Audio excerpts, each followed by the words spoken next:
இப்போ நம்ம ஏகத்துவாதியாக இருக்கிறோம். இப்போ நம்மை நோக்கி வைக்கக்கூடிய எதிர்வாதங்கள்ல மிக முக்கியமான ஒரு எதிர்வாதம் இது. இப்போ சமீபத்தில் என்னுடைய தகப்பனாருடைய மரணம், இந்த ஜனாசாவில் சந்திச்ச ஒரு பிரச்சனை என்னன்னு கேட்டால், இப்போ நம்ம நபிகள் நாயகம் ஸல்லல்லாஹு அலைஹி வஸல்லம் சொல்லி தந்த அடிப்படையில் இந்த ஜனாசா தொழுகையிலிருந்து அடக்கம் பண்ணுற முறையிலிருந்து எல்லாமே நாம தான் செய்வோம். நம்ம மகன்கிற அடிப்படையில் நம்ம தான் செய்யணுங்கிற அடிப்படையில் கோரிக்கையை அந்த ஜமாத்திட்ட வச்சோம். அவங்க எல்லாத்துக்கும் முதல் நாள் சம்மதிச்சுட்டு மறுநாள் காலையில வீட்டு வாசல வந்து பிரச்சனை பண்ணிட்டாங்க. அவர் மக்கள் இருக்கட்டும், இந்த பிரச்சனைகளை என்ன காரணம், எதிர்வாதம் என்ன, பெரும்பாலான மக்கள் அதிகமான பேர்பட்ட செஞ்ச மக்கள் வைக்கக்கூடிய எதிர்வாதம் என்னன்னா, சுன்னத் ஜமாத்துல எல்லாத்துக்கும் அனுமதி கொடுத்துட்டாங்க, தௌஹீத்வாதிகள் தான் வந்து வேணும்னே பிரச்சனை பண்ணி கலவரம் பண்ணிட்டு போயிட்டாங்க. ஜனாசா வீட்டுல தௌஹீத்வாதிகள் அவங்களுக்கு எல்லாத்துக்கும் அனுமதி கொடுத்தும் கூட அவங்க அதை ஏத்துக்காம என்ன செஞ்சிட்டாங்களாம், வீட்டுல வந்து பெரிய கலவரத்துக்கே தௌஹீத்வாதிகள் தான் காரணம்னு சொல்லிட்டு, அதுல குறிப்பா உங்களையுமே நீங்களும் மிகப்பெரிய ஒரு காரணமாக இன்ன வரைக்கும் விமர்சனம் வச்சிருக்கிறாங்க. ஒண்ணு. ரெண்டாவது, நம்ம தொழுகை நடத்தினோம்ல, நம்ம வீட்டிலேயே தொழுகை வச்சுட்டு கொடுத்துட்டோம். ஏன்னா சார் வீட்டுல தொழுகை நடத்தும் போது கூட நம்ம என்ன சொன்னோம், தொழுகையில இணை வைக்காத நபர்கள் 40 நபர்கள் அந்த ஜனாசாவுக்காக வேண்டி தொழுகையில துவா கேட்டோம்னா அந்த துவா வந்து அல்லாஹ் அங்கீகரிக்கிறான் என்ற மார்க்க அடிப்படையில மந்தத்துல சொன்னோம். 40 நபர்களுக்கு மேலேயே தகப்பனருக்காக நிற்கிறீங்க, இவருடைய தகப்பனாருக்கு உங்களுடைய பாவங்கள் மன்னிக்கப்படுவதற்கு சான்ஸாக இருக்கும்னு சொல்லிட்டு அறிவிச்சேன். இந்த மறுநாள் ஒருத்தன் வீட்டு வாசலை வந்து ஒருத்தன் கையா வைக்கிறான். எதிர்வாதம் எப்படி வைக்கிறான்னா, அந்த 40 நபர் உனக்கு போதுமா, அப்ப இந்த ஊர்ல உள்ள யாரும் தேவை இல்லையா, நம்ம இந்த மாதிரி எதிர்வாதம் வச்சு நினைக்கலாம். நம்ம எந்த அடிப்படையில் சொல்றோம், மார்க்க அடிப்படையில் இணை வைக்காத 40 நபர்கள் தொழில் நடத்தினா ஜனாசாவுடைய பாவங்கள் மன்னிக்கப்படும் நம்ம சொல்றோம். ஹதீஸ் அடிப்படையில் இவன் எப்படி குறிப்பிட்டு எதிர்வாதம் வைக்கிறான்னா, 40 நபர்களுக்கு போதுமா, காலத்துக்கு அவங்க மட்டும் வந்துருவாங்களா, ஊர் தேவை இல்லையா அப்படிங்கிற மாதிரி எதிர்வாதத்தை வச்சு பிரச்சனைக்கே முழுக்க தௌஹீத்வாதிகள் தான் காரணங்கிற மாதிரி விமர்சனங்கள் வந்திருக்குது.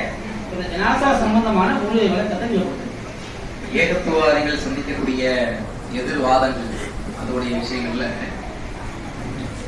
நமது பகுதிகளில் நடைபெற்ற ஒரு சம்பவத்தை நாம் அனுபவித்த சில சம்பவத்தை மையமாக வைத்து அதன் மூலமாக அவங்க எதிர்கொண்ட பல கேள்விகளை தான் அவங்க கேட்டுக்கிறாங்க. சரியா? இதை பொறுத்தவரை அந்த சம்பவம் என்னன்னு உங்களுக்கு அவங்க சொல்லிட்டாங்க, நமக்கு எல்லாம் தெரியும். நம்ம அதை பல விஷயங்களை கண்கூட பார்த்திருக்கோம். ஒரு தந்தைக்கு மகன் தொழுகை நடத்துவது, அல்லாஹ்வுடைய தூதர் ஸல்லல்லாஹு அலைஹி வஸல்லம் அவர்கள் நமக்கு காட்டி தந்த வழிமுறையின் அடிப்படையில எப்படி என்ன தொழுகை முறை எப்படி அமைத்துக் கொள்ள வேண்டுமோ அவ்வாறு அந்த தொழுகை முறை நடைபெறுவதற்கு கோரிக்கை வைக்கப்பட்டது. அதை ஆரம்பத்தில் அனுமதித்த பிறகு அந்த சபை அந்த சம்பவம் நேரத்தில் என்ன செய்றாங்க, ஜனாசா தொழுகை வைக்கக்கூடிய அந்த நேரத்துல சில நபர்கள் சலசலப்பை ஏற்படுத்துகிறார்கள். இதன் மூலமாக அங்க என்ன செய்கிறது, பல்வேறு பிரச்சனைகள் ஏற்படுது. இதை பார்க்கும்போது வெளியிருந்து பார்க்கக்கூடிய நபர்களுக்கு எப்படி தெரிகிறது, இது இவங்க தான் வெளியூர்கள்ல இருந்து வந்து இந்த நல்லா இருந்த ஊர்ல இந்த தௌஹீத்வாதிகள் தான் வந்து என்ன செஞ்சாங்க, இப்படி பிரச்சனைகளை ஜனாசால பிரச்சனை ஏற்படுத்திட்டாங்க, குழப்பத்தை ஏற்படுத்திட்டாங்க, சண்டை சச்சரவை ஏற்படுத்திட்டாங்க, எல்லாம் ஒத்துமையா இருந்த ஊர்ல வந்து ரெண்டு ஆக்கிட்டாங்க, பிளவை ஏற்படுத்திட்டாங்க. இதுல பல கேள்விகள் இருக்கு. இதுதான் ஒரு சம்பவம் இல்லை. இந்த சம்பவத்தின் மூலமாக அவர்கள் வைத்த விமர்சனங்கள் ஒன்று ரெண்டு அல்ல. இதன் மூலமாக தௌஹீத்வாதிகள் இந்த ஊரை ஒன்றா இருந்த ஊரை பிரித்து விட்டார்கள், உடைத்து விட்டார்கள், குழப்பத்தை ஏற்படுத்தி விட்டார்கள், சச்சரவுகளை ஏற்படுத்தி விட்டார்கள், பல கேள்வி. அதுல இன்னொரு விமர்சனங்களாக நினைக்கிறாங்கன்னா, உங்களுக்கு வந்து உங்க தௌஹீத்வாதிகள் தொழுதா போதுமா, எங்க இத்தனை பேருடைய தொழுகை உங்களுக்கு தேவை இல்லையா, இனிமே அவங்க எல்லாம் தொழக்கூடாது நம்ம சொன்ன மாதிரி எங்க பின்னாடி நீங்க நிக்காதீங்க, எங்க பின்னாடி எங்க ஏகத்துவாதிகள் இருந்தா போதும், மற்ற ஆட்கள்லாம் வேணாம், அந்த ஊர்ல உள்ள வேற வேற சுன்னத் ஜமாத்தை சேர்ந்த சகோதரர்கள் நிர்வாகிகள் யாரும் வர வேண்டாம் சொன்ன மாதிரியும் அந்த மாதிரி என்ன செய்யறாங்க, நாங்களும் தொழக்கூடாதா அப்படிங்கிறாங்க. அப்ப அவங்க நம்ம எதிரியா பாக்குற தௌஹீத்வாதிகளும் அவங்களும் நம்ம சுன்னத் ஜமாத் மக்களும் எதிரிக்கு எதிரியாக இருக்கிறோம் அப்படிங்கிற மாதிரி ஒரு தோற்றம் அந்த சம்பவத்தின் மூலமாக ஏற்படுத்தப்பட்டு இருக்கிறது. இதனுடைய உண்மை நிலை என்ன, உண்மையான விளக்கம் என்னன்னா சகோதரருடைய கேள்வி.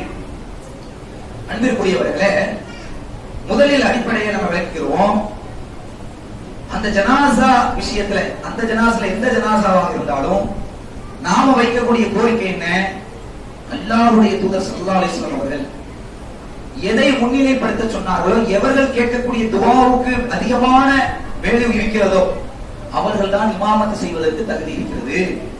அப்ப அவங்க குடும்பத்தார்கள் நான் வந்து என்ன செய்யறேன், அவங்களுடைய வாரிசுகளாக இருக்கக்கூடியவர்கள் என் தந்தைக்கு நான் தொழுகை நடத்துகிறேன் என்று சொல்லும் போது அந்த குடும்பத்தார்களுடைய உரிமைகளை தலையிடக்கூடிய உரிமை, அதை தடுக்கக்கூடிய உரிமை வேறு எவருக்கும் இல்லை என்பதை அல்லாஹ்வுடைய மார்க்கம் நமக்கு சொல்லி தந்திருக்கிறது என்ற அடிப்படையில நாம இந்த தொழுகை என்ன செய்யறோம்? ரசூல் ஸல்லல்லாஹு அலைஹி வஸல்லம் சொல்லி தந்த முறையில் பிதஅத் இல்லாத வகையில் அந்த தொழுகைகளை நடத்தி கொண்டு வருகிறோம்.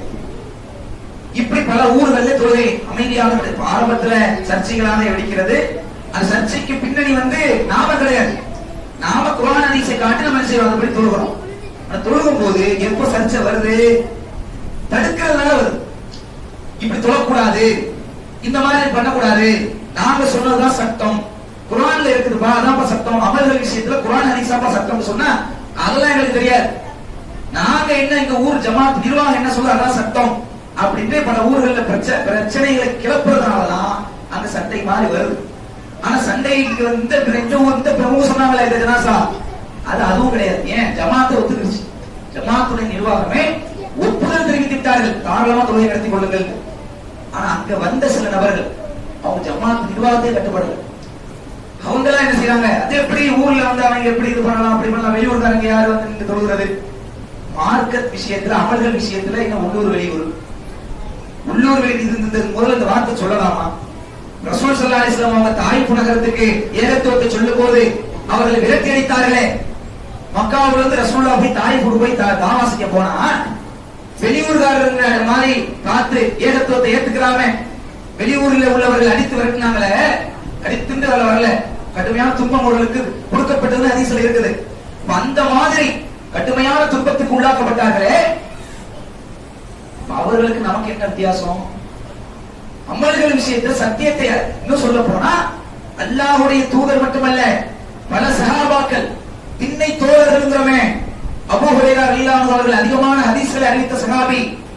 அவர்கள் எல்லாம் மதீனா வாசிகளுக்கு வெளியூர் வாசிகள். ஆனால் அந்த மக்கள் அடைக்கலம் கொடுக்கலையா? பல சஹாபாக்களுக்கு தன்னுடைய சொந்த நிலத்தில் அவங்க இருக்கிறதுக்கு இருப்பிடத்தை கொடுக்கலையா? சொத்துல அவங்க பாதியை கொடுக்கலையா? அள்ளி கொடுத்தார்களே, அரவணைத்தார்களே. மார்க்க விஷயத்தை கற்றுக் கொடுப்பதற்கு வந்தால், மார்க்க விஷயத்துல ஒரு ஹிஜ்ரத் செஞ்சு வரும்போது, அதை பின்பற்ற வரும்போது வெளியூர் வாசி உள்ளூர் வாசின்னு பார்க்கலாமா?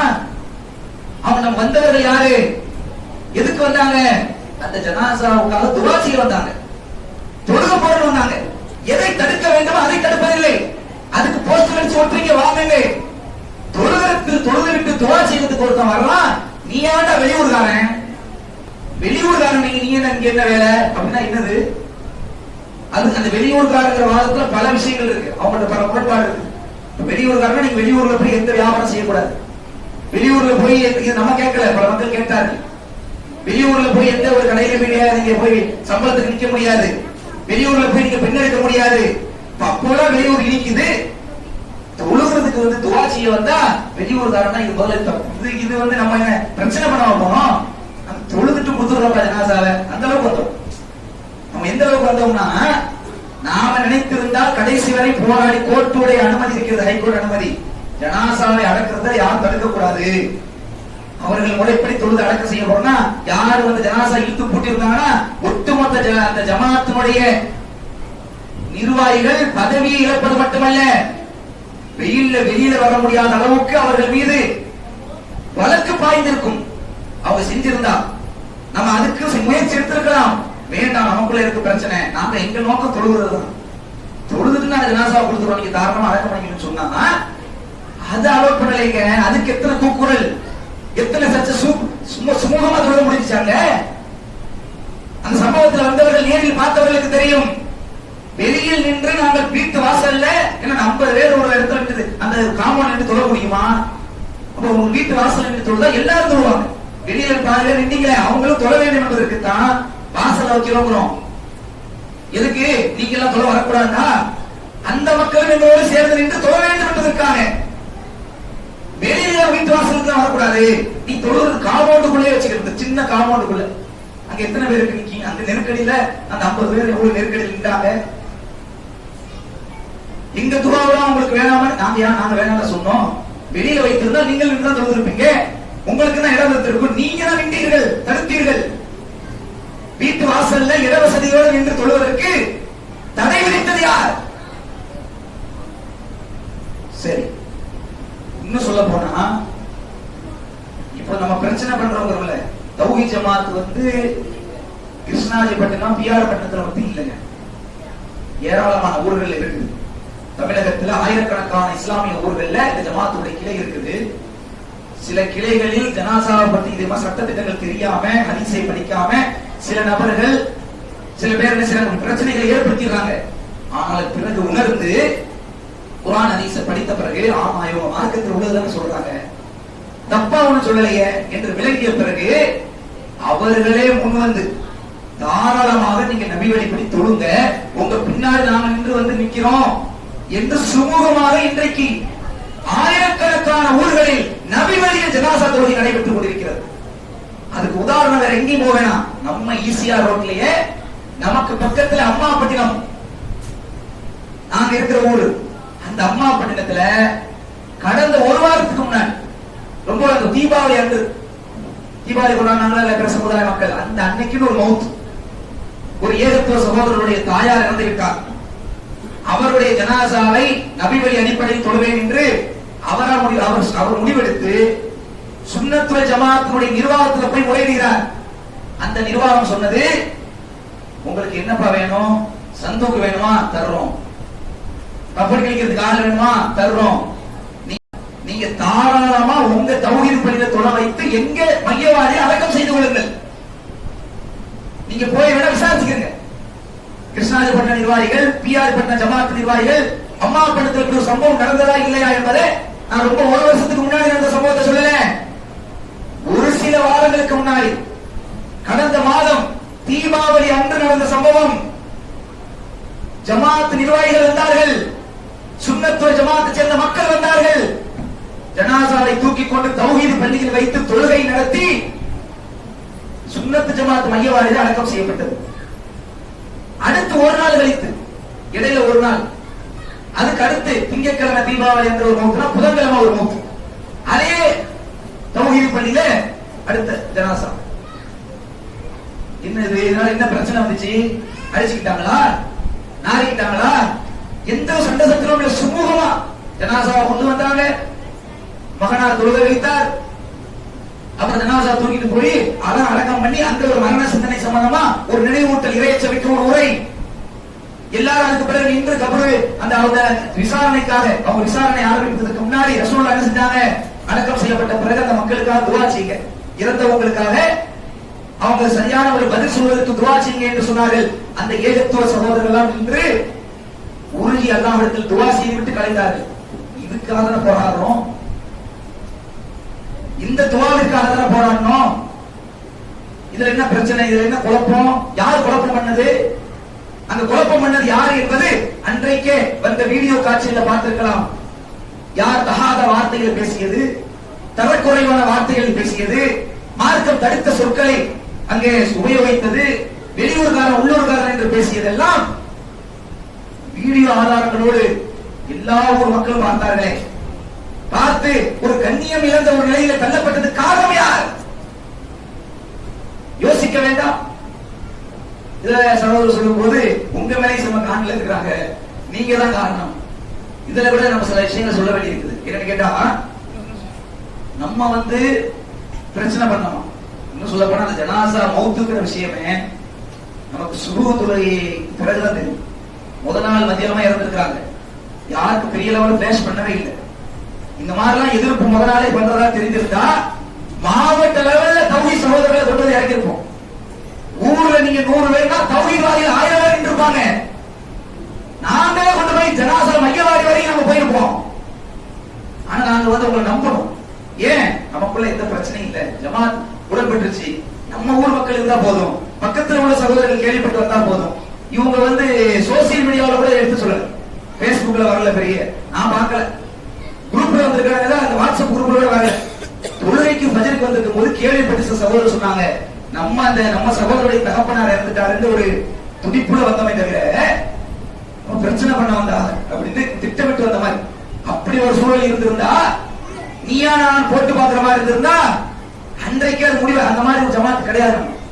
நீங்களும் ஏகத்துவத்தை நோக்கி வர வேண்டும் என்ற ஆசையில் உள்ளவர்கள், இந்த ஜமாத்தை எதிர்த்தவர்கள், பல மக்களை அடித்தவர்கள், இந்த கொள்கையை பற்றி அவதூறு பேசியவர்கள், பிறகு விலகி தௌஹீதை ஏற்றுக்கொண்ட வரலாறு பல ஊர்களில் இருக்கிறது. அதை இந்த நேரத்தில் நாங்கள் சொல்லிக் கொள்கிறோம். இன்னும் சொல்ல போனா எதிரி யார் எங்களுக்கு எதிரி? நாங்களாம் யாரு? பிறந்ததிலும் தௌஹீத்வாதியா? எல்லாம் ஒரு நேரத்துல சந்தனம் போட்டு இழுத்தவர்கள், எல்லாரும் ஆட்டம் பாட்ட கஷ்டம் சேர்ந்து ஆட்டம் போட்டவர்கள் தான். நீங்க கூட பேசலாம், ஆமா இன்னைக்கு தௌஹீத்வாதிங்கிறாங்க, நமக்கு தெரியாது, இவன் எப்படி இருந்தான், எப்படி வேட்டி கட்டி இழுத்து கட்டிக்கிட்டு எப்படி ஆட்டம் போட்டான் தெரியாது. என்னமா இப்பதான் வானத்துல குதிச்ச மாதிரி பேசுறாங்க. இப்பெல்லாம் பேசுறாங்களா? இதுவும் வரும். ஆமா, சஹாபாக்கள் எவ்வளவு நாங்க சஹாபாக்கள் ஆரம்பத்தில் எப்படி இருந்தாங்க? ஐயாமுல் ஜாஹிலியான்னு சொல்றோமே, வீடுகளிலே மதுபானங்களை மிடராக பானைகளாக குடுமைகளாக தேக்கி வைத்திருந்தவர்கள், பல்வேறு தவறுகளில் மூழ்கியிருந்த அந்த மக்களை தான் இந்த ஏகத்துவம் என்ற இந்த சுடர் புடல் போட்ட தங்கங்களாக மாற்றியது. அல்லாஹ்வுடைய அருளால் இன்னைக்கு பல தவறுகளில் கிடந்த நாங்கள் இந்த ஏகத்துவம் என்ற ஒளியால் இன்னைக்கு ஒழுக்க சீலர்களாக, மற்ற மக்களுக்கு ரோல் மாடலாக, குர்ஆன் ஹதீஸை பற்றி பிடித்தவர்களாக இன்னைக்கு அல்லாஹ் எங்களை மாற்றி இருக்கிறான் என்று சொன்னால் இதுக்கு எங்களுக்கு எந்த பெருமை இல்ல, அல்லாஹ்வுக்கே புகழ் அனைத்தும். இதன் பக்கம் நீங்கள் வர வேண்டும் என்பதுதான் எங்க ஆசை. தவிர யாரும் எதிரி கிடையாது. தாய்ஃப் நகரத்து மக்கள் அந்த ரசூல் ஸல்லல்லாஹு அலைஹி வஸல்லம் அவர்களை துன்பப்படுத்திய நேரத்துல வானவர்கள் எல்லாம் எழுப்புறான், அனுப்பி வைக்கிறான். இந்த இரண்டு மலைகளுக்கு மத்தியிலே அந்த மக்கள் அப்படியே போட்டு அழிச்சிடவாண்டு அல்லாஹ்விடத்துல நாங்க கட்டளையோட வந்திருக்கிறோம், நீங்க அனுமதி உங்கள்கிட்ட கேட்க அல்லாஹ் அனுப்பியிருக்கிறான், நீங்க சொன்னீங்கன்னா நாங்க அழித்துருவோம் அப்படின்னு சொல்லி ரசூல் ஸல்லல்லாஹு அலைஹி வஸல்லம் அவங்கள்ட்ட கேட்கிறாங்க. அப்ப அல்லாஹ்வுடைய தூதர் சொல்றாங்க, வேண்டாம், ஏன் இவர்கள் எங்களை இன்னைக்கு எதிர்க்கலாம், இவர்களுடைய சந்ததிகள் இந்த ஏகத்துவத்தின் பக்கம் வருவார்கள் என்று அல்லாஹ்வுடைய தூதர் சொன்னார்கள். இன்றைக்கு நீங்கள் எதிர்த்தாலும் உங்கள் குடும்பத்தில் உள்ள உங்கள் வாரிசுகள் இன்ஷா அல்லாஹ் தௌஹீத் பக்கம் வருவார்கள். அதனால யாரும் எதிரி கிடையாது. ஏன் எதிர்த்த நீங்களே நீங்க தௌஹீத் வரலாம் அல்லாஹ் நாடினால். இன்னும் சொல்ல போனா இப்ப அம்மாபட்டினத்தில் நடக்கக்கூடிய சம்பவங்கள் எல்லாம் இன்னைக்கு தமிழகத்தையே முஸ்லிம்களை எல்லாம் அப்படி உலுக்கிக்கிட்டு இருக்கு. ஒவ்வொரு மனிதனும் அவனுடைய லட்சியமே, அவன் உழைப்பது எல்லாமே, அவன் கனவு என்ன? நம்ம இடம் வாங்கி, நம்ம பெரிய வீடு கட்டி, நம்ம அழகான முறையில் நிம்மதியான வாழ்க்கை வாழணும்னு ஆசை. பல வருட உழைப்பு, ஒரு மணி நேரத்தில் சுக்குநூறாக அந்த வீட்டை உடைக்கிறார்கள் என்று சொன்னால் அது எவ்வளவு பெரிய ஒரு கொடுமை. அங்கே தௌஹீத் ஜமாத்தை சேர்ந்த பல சகோதரர்களும் நின்று அங்கே களத்திலே அந்த மக்களுக்கு துணையோடு நின்று கொண்டிருக்கிறோம். பல வகை போராட்டங்கள் அழைத்தார்கள். அந்த போராட்டத்தில் ஜமாத் எந்த முடிவெடுத்தாலும் சுன்னத்துல் ஜமாத்தை சேர்ந்த ஜமாத் நிர்வாகம் நீங்கள் பொதுவாக ஒரு அழைப்பு கொடுத்தால் உங்களுக்கு பக்கபலமாக தௌஹீத்வாதிகளாக இருக்கக்கூடிய நாங்கள் இருப்போம் என்று சொல்லி 2 நாட்களுக்கு முன்பு நடந்த போராட்டத்திலும் தௌஹீத் ஜமாத் கலந்து கொண்டது. இப்போது அந்த மக்கள், இடிக்கப்படுற மக்கள் எல்லாம் தௌஹீத்வாதிகளா, இந்த கொள்கையை ஏற்றுக்கொண்டவங்களா?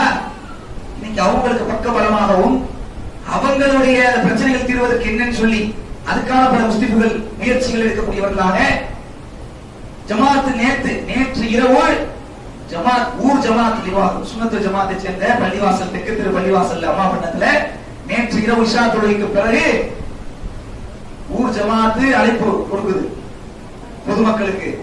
தௌஹீத் ஜமாத்துக்கு அழைப்பு கொடுத்தது, நீங்கள் வாங்க.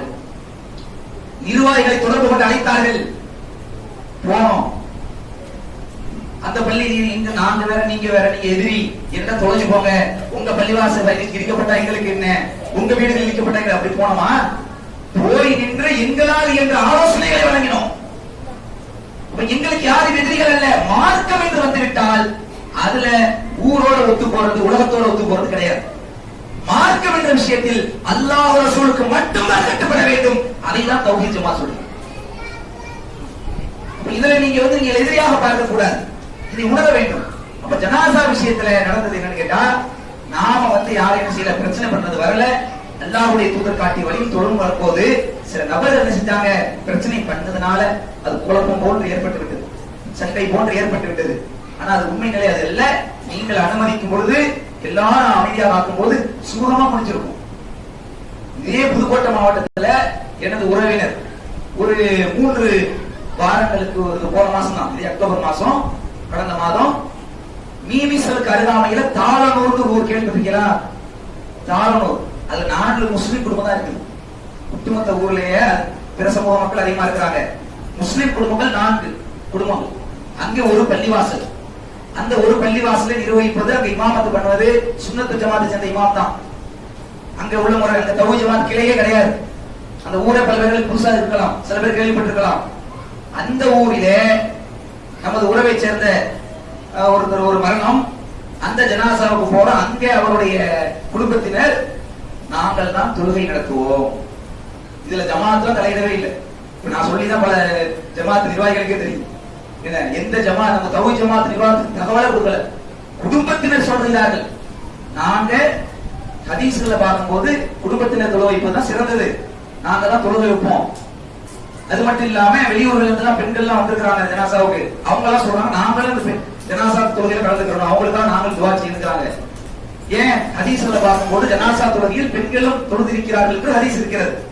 அதை வைத்து தொழுகும் போது ஜமாத் நிர்வாகம் ஆலிம் இவங்க எல்லாம் ஒத்துக்கிறாங்க, சரி எந்த பிரச்சனையும் இல்லை.